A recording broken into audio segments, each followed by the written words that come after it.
bonjour, buongiorno, boa tarde, buenos tardes, good afternoon. Today's topic, filosofia, or philosophy. And with our first story, with 1,721 upvotes, societies choose to make evil look sexy to distract us from real evil. Called Banal Evil by Hannah Horrendit. Oh my gosh, and that was horrendous that I butchered your name so horribly, but I mean, it's kind of my thing, right? Real evil is done quietly and without intention, like climate change. IAI.TV. Interesting. Our second story with 1,056 upvotes. Schopenhauer argues that religion must pretend their dogmas are literally true because if people can't comprehend the symbolic meaning behind them. Thus, religion is metaphysics for the people. And the link is a YouTube video. And you know, guys, I already got some stuff loaded up for us, so we're not going to be clicking any YouTube links. And our fourth story, it just got submitted an hour ago, so it's not showing us the upvotes, but it says, Love is Madness. Herb.co. Okay, interesting. Our following story only has 2 upvotes. With New Year resolutions coming, self-improvement is nothing but a temporary act to make us feel good, to make us feel like we achieved something.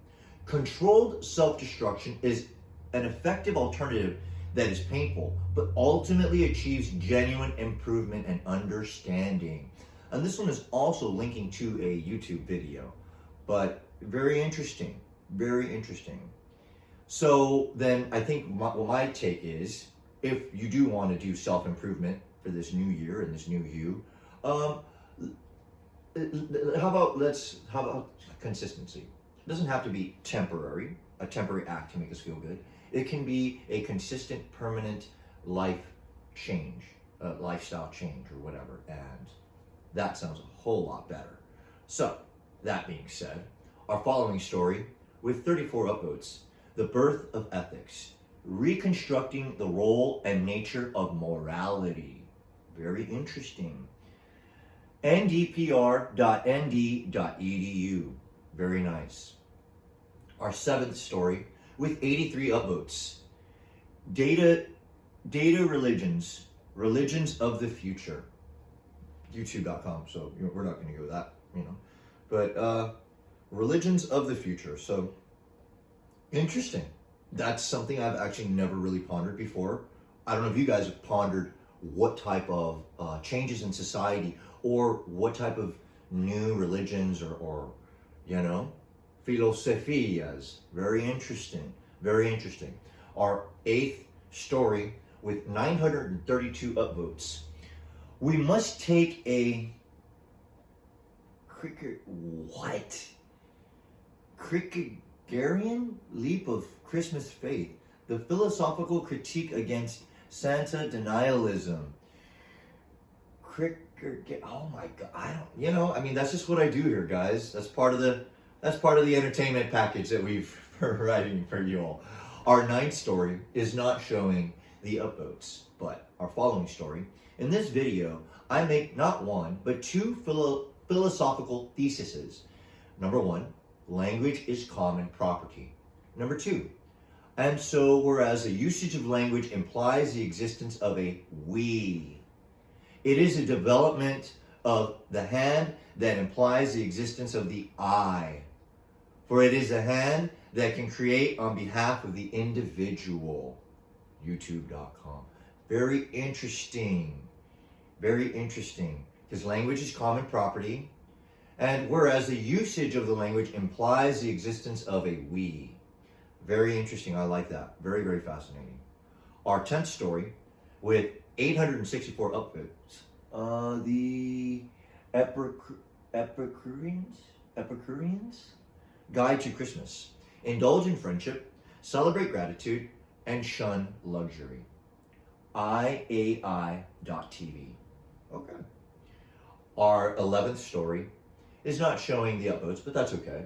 Our following story is doing the wrong thing for the right reasons.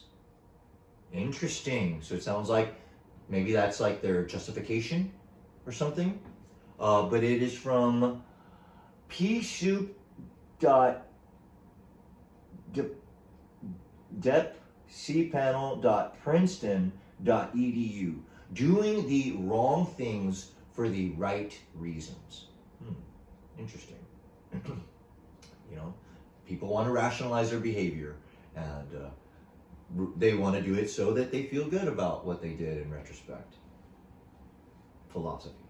Our following story, with 21 upvotes. The care exploitation of essential workers. blog.apaonline.org. Well, I hope they're not being exploited, especially because they're essential, but not just essential workers. We don't want anyone being exploited, ideally. Our following story was 17 upvotes. Roland Barthus, Elementary of Semiology, Chapter 1. Put in my own words, my notes, and reflections. Okay. So this is a good way to segue into my unofficial co-host. Hey, Alexa, what are the elements of semiology? Sorry, I don't have an answer for that.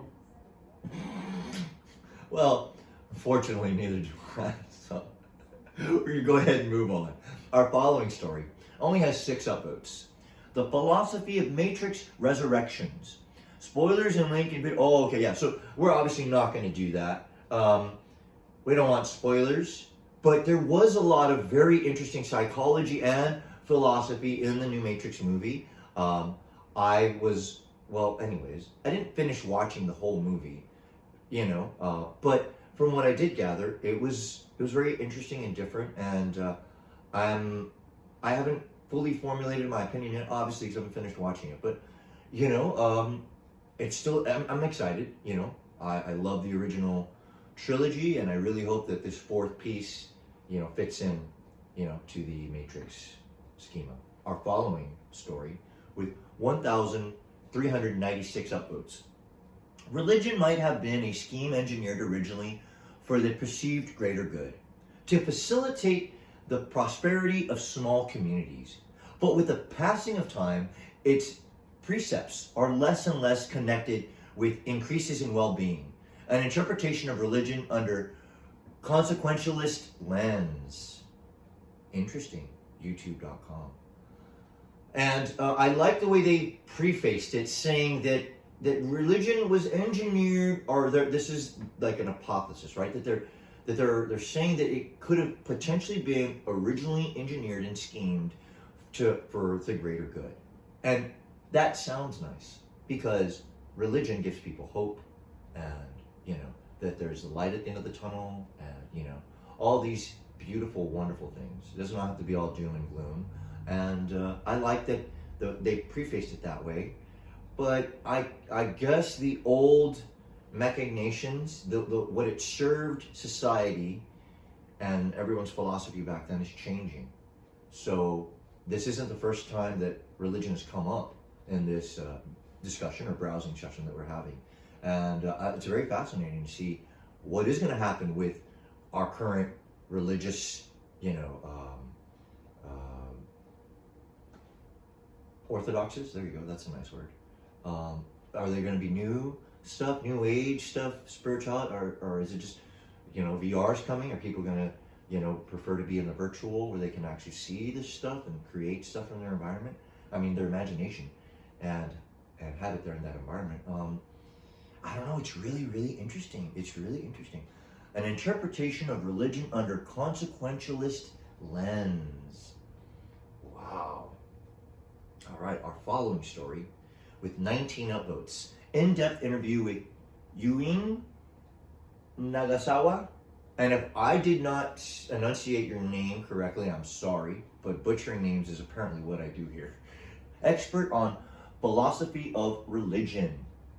What it's like to be a philosopher.com. Okay, cool. I've never heard of Yuin Nagasawa. Let's give her a chance to, and let's see, I'm probably not even saying it right. Hey Alexa, who is Yuen Nagasawa? Now Nagasawa is a Japanese actress, voice actress, former singer and model. Well, I didn't say it right. So, you know, I don't expect her to get it correctly when I can't even enunciate correctly. So we'll let you off the hook this time, Alexa. But, I mean, all right, our following story with 4,867 upvotes. Democracy is a battle of ideas, but one that depends on treating opponents as legitimate adversaries, not treasonous enemies. Jonathan Wolfe, Oxford, Democracy and Loyal Opposition. NewStatesman.com. I like that. It sounds respectful, right? Because they're saying to treat your opponent as a legitimate adversary and not a treasonous enemy. And I like that because that's the philosophia, the mindset of looking at somebody as, you know, a legitimate adversary as opposed to somebody you just want to throw away and lock, throw away, lose a key and all that stuff. So, okay, cool. Our following story has 10 upvotes. Incident statements and their metaphysical loading counterparts. What? That was very short. Pgrim.org. So let's throw it again over here. Hey Alexa, what's an incident statement? Here's something I found on Wiktionary. I have several definitions for incident. 1. As a noun, an event or occurrence. 2. As a noun, a relatively minor event that is incidental to or related to others. 3. As a noun, an event that may cause or causes an interruption or a crisis. 4. As a noun, in safety, an incident of workplace illness or injury. For more, ask me to give you more definitions for incident. Okay, well, I think she focused on the first part of that phrase and left out the other part, but that's all right. I guess we have to let her off the hook again. You cheeky bugger, you. All right, so our following story with 2 upvotes. How to not be a phony. Cricker guard. Oh man, there's that word again. I need to get better at this, at reading language and stuff. On the 2 main ways people lose their true selves. Bigthink.com. Now, they're saying that this is 2 main reasons. There's probably tons of reasons why people lose their true selves. And it's easy with all the distractions going on. I already mentioned the VR stuff. There's a lot about people's situations that maybe that they are not on board with. And it's easy to search for that escapism, to get lost in your own imagination or whatever they choose to cope. And we're going to unpack that more probably the next time we talk about psychology. And we're still cooking the crypto episode, don't worry. I got more stuff in the pipeline. And oh wow, okay, so guys, we're already down to the last few stories, and we're doing pretty good on time. So I might unpack these a little bit longer than I normally do. We'll see. Okay, our following story with 22 upvotes. Sisyphus skateboards and the value in endless failure. Psyche.co. Okay. Our following story only has 1 upvote. Ancient Greeks psychedelic trips discussed on Overthink Podcast. Podcasts.apple.com. Now, I don't know if they're referring to the cult of Dionysus, and if you're not familiar, I would definitely suggest you look up into them, especially if you're a wine drinker. So they were probably using psychedelics, mind-altering substances, and it would be really fascinating to know what stemmed from that. How much of that made it into his story? How much of that are we really going to find out? Because I'm very biased. I prefer a first-hand account, right? But I mean, I guess we'd have to settle for like a second or third-hand account. So how much of it gets lost in translation? How much of it gets lost in misinterpretation? That's why I prefer the first-hand account, because you can create your own. You have a better, you're getting it firsthand, so you can really try to create your version, right? Because they're trying to communicate an ideal with you, and they're not transferring it in a picture or a video. So you're trying to use your own imagination to create what it is they're saying. And good storytellers go into detail so that they can help fill in those details so you can actually see what they experience or what they're describing to you. So I went on a whole tangent to be like, ancient Greek psychedelic trips discussed. That's really cool. That's awesome. And our following story doesn't have any uploads, unfortunately. The illusion of free will. Interesting. I would like to not pose that to her, but pose that to you guys.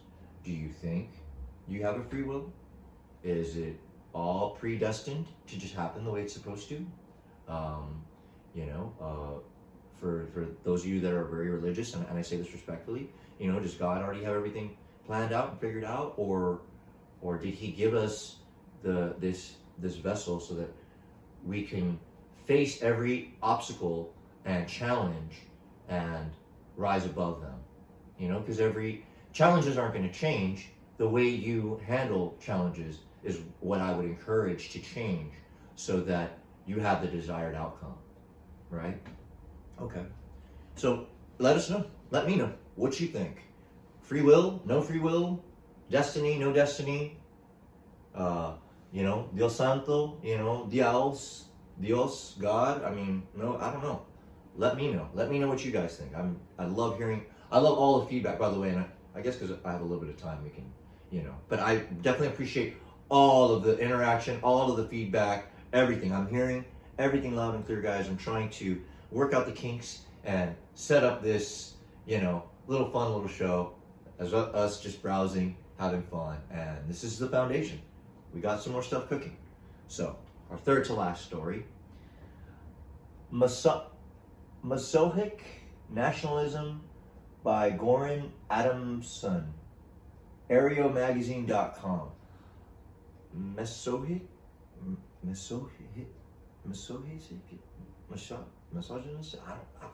I don't know. Maybe I'll be able to read. So, okay. Our following story has 3,227 upvotes. Budrillard,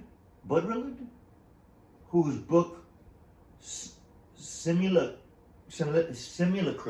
and Simulation was the main inspiration for the Matrix trilogy, hated the movies, and in 2004 interview called them hypocritical, saying that the Matrix is surely the kind of film about the Matrix that the Matrix would have been able to produce. Now, I'm obviously butchering this man's name, or woman, or this individual's name, whose book Simulacra and Simulation was the main inspiration, right? So I do think that's kind of ironic. He said hypocritical, but I think it's irony that in his opinion, in 2004, mind you, that the Matrix is surely the kind of film about the Matrix that the Matrix would have been able to produce. Okay, hilarious. Our final story with 4 upvotes. A philosophical primer for the Matrix Resurrection. Basic etymology on the original Matrix trilogy, repost and following the instructions. Oh, okay, so this is the thing. This is to a YouTube video, and we're not going to do that, unfortunately, because now we are running a little bit past time. I started getting a little lax, but it's okay. Let's breathe. Unpack all this stuff. Decompress. Philosophy. Interesting. And I know the next time we come back to this, it's going to be a whole other can of worms. So over here, if you aren't familiar, this is a game, Portal Part 2. And it's really, really cool because as you can tell right there, the user, you, the player, have a gun. And you put a portal and then you place, so you're putting the entrance and the exit. See, that's one of the portals. There's the other one. So he's going to go in there and then come out the other one. Why am I standing up? Oh my gosh, getting all excited. So it's really, really cool. It's a lot of fun because they're simulating physics. At the time when it came out, it was super revolutionary. Tons of fun. I played part 1. I haven't played part 2, but it's a lot of fun. Really, really, really cool. And I definitely suggest you guys check it out. Portal 2 on Steam, by Valve. this one, this is very interesting, and this is gonna be a little bit long-winded because I actually used to play this game when I was 11 years old. I used to play at Yobuxing Games, and if you're not familiar, maybe you've heard of like Dungeons and Dragons. So this is a tabletop like role-playing game, and this is Vampire the Masquerade, but this is a video game. This is part 1, I believe, and I think this is the Monero. No, which one is it? The Malkovani, the Malkovin. Oh my gosh, I'm horrible with these clan names, but I played Nosferatu. I know there was Tremere. Oh man, there's a whole bunch of them. Really fascinating. What is really fascinating about this is the whole premise is Vampire the Masquerade, because it's a masquerade. They live among us, and they're masquerading that hiding the fact in plain sight, because that's how the lesser magic works. So it's funny because there's a group of bad guys that don't care about the masquerade. I think they're the Sabbat or something like that, and they would be like the bad guys. I mean, it's really opinion, good or evil, right? Philosophia, right? But in this universe, there's ones that are trying to maintain that illusion, and the other ones that aren't. And it's really, really fascinating. I really, really enjoyed playing. I personally have not played the video game. I think this is the first one. I don't know if the second one is already out or not. Maybe they're still in development. I could be wrong, but I know this is the first one. I never actually played the video game, but I did play the tabletop. And man, that was so much fun. So if they were able to capture any of that stuff from the tabletop, wonderful, wonderful. All right, guys, I've talked your head off enough. Oh yeah, absolutely, absolutely. You guys, thank you so much for keeping it locked in. Go fit yourself. Thank you so much for the privilege of your time. I love each and every one of you.